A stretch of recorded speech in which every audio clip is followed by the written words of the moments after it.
शिक्षा क्या होती है? शिक्षा अभी मैंने बताया ना कि एजुकेशन क्या होती है। Education Education is that which may lead us to light, which may lead us to immortality, which may lead us to spirituality, which may lead us to truth.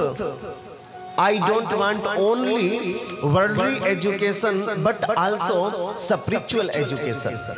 इसके लिए आपको क्या करना पड़ेगा? इसके लिए आपको आध्यात्मिक विद्या में प्रवेश करना पड़ेगा। और जब हम आध्यात्मिक जगत में जब हम प्रवेश करेंगे तो फिर हमें वो शिक्षा मिलेगी। जब हमें वो ज्ञान मिलेगा तो हम तुरंत ही उस परमात्मा का दीदार कर पाएंगे।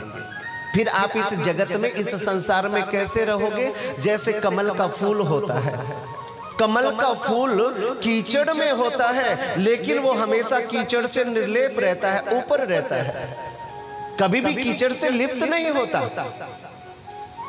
ऐसे ही जब आपको ये ज्ञान हो जाएगा तो आप संसार में अवश्य रहोगे, लेकिन आप संसार से कभी लिप्त नहीं रहोगे, कभी आसक्त नहीं रहोगे, कभी मोहित होकर के नहीं रहोगे।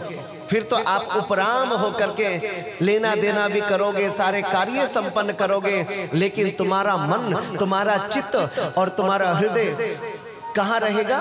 परमात्मा के चरणों में हमेशा लगा रहेगा मेरे प्यारे। यही अपरा विद्या है, यही असंप्रज्ञा समाधि है, जहां पर जाने के बाद बूंद सागर में मिलकर के क्या हो जाती है? सागर बन जाती है। अब बूंद पड़ी है ऊपर से, समुद्र के अंदर गिर गई, तो आप बता पाओगे कौन सी बूंद है, कौन सा सागर है? बता पाओगे क्या? बता सकते हो? नहीं बता सकते। बन जाती है। तो आज परमात्मा का दीदार, परमात्मा का दर्शन और परमात्मा को अपने हृदय के अंदर आप लोग अवश्य ही धारण करना। जब आप परमात्मा को अपने हृदय में धारण करोगे तो सारे कार्य अपने आप ही संपन्न होते चले जाएंगे। समझ गए ना? इसलिए प्रभु को आज अपनी आंखों के अंदर बसा करके रखना, अपने हृदय के अंदर बसा लेना। बस एक बार बसा लिया तो बस फिर दोबारा वो जाए ही ना। ऐसे कर्म हमको करना चाहिए और ऐसा जीवन हमको जीना चाहिए।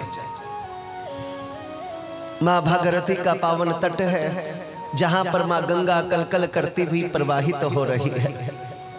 और वहां पर कौन विराजमान है? राजा परीक्षित विराजमान है, सुखदेव भगवान के चरणों के अंदर बैठे हुए हैं। और गंगा जल का कलश भरा, गंगा जल से गुरुदेव के चरणों का प्रक्षालन किया और गुरुदेव के चरणों का प्रक्षालन करके उनके चरणों के अंदर ढह गया, उनके चरणों के अंदर बिछ गया और उनके चरणों में नतमस्तक होकर के उन्होंने कहा कि गुरुदेव, आपकी मुखरित वाणी को सुनकर के आज मेरा जीवन धन्य हो रहा है, आज मेरा जीवन सफल हो रहा है। जो मैंने अपने जीवन में चरितार्थ करना था वो आज मेरे जीवन में घटित हो रहा है। गुरुदेव, मेरे जीवन में चरितार्थ हो रहा है। तत्विधि प्रणिपातेन परिपर्शनेन सेवया उपदक्षन्ति ते ज्ञानम ज्ञानिनस्तत्वदर्शिनः। गुरुदेव, आज मुझे आपके चरण कमलों की जो भक्ति मिली है और जो आपके चरणों में बैठने का सौभाग्य जो मैंने पाया है, गुरुदेव, मैं कई जन्म ले लूं तब भी मैं आपका कर्जा नहीं चुका पाऊंगा, हमेशा कर्जवान बन करके रहूंगा। गुरुदेव, आपके मुखार बिंद से जो अमृत कथा का रसपान करने का सौभाग्य मिल रहा है वो वास्तव में ही बहुत अद्भुत है, बहुत ही सुंदर, बहुत ही दिव्य।